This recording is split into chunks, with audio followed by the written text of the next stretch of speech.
The English poet Philip Larkin began writing Aubade in 1974 when he was 54.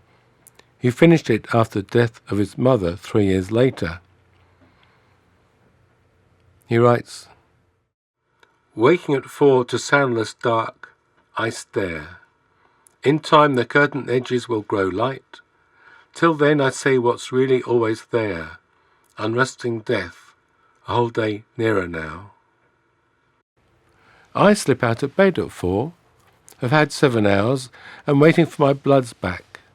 The cosmos is waiting upstairs, spread out as an enticement to astronomers, astrologers, and astronauts. I photograph Orion sliding over the forest on an amazing screen of cosmic glitter.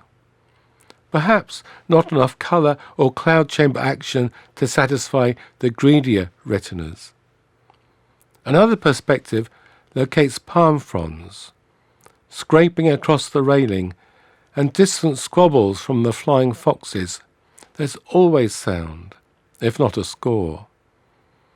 Over an hour until the kookaburras kick off. The Pacific sings gruff, restricted wavelengths. And when colour arrives, it's with a touch of magic, patterns without chaos. We all have cancer. Mine is in remission, and I'm in love."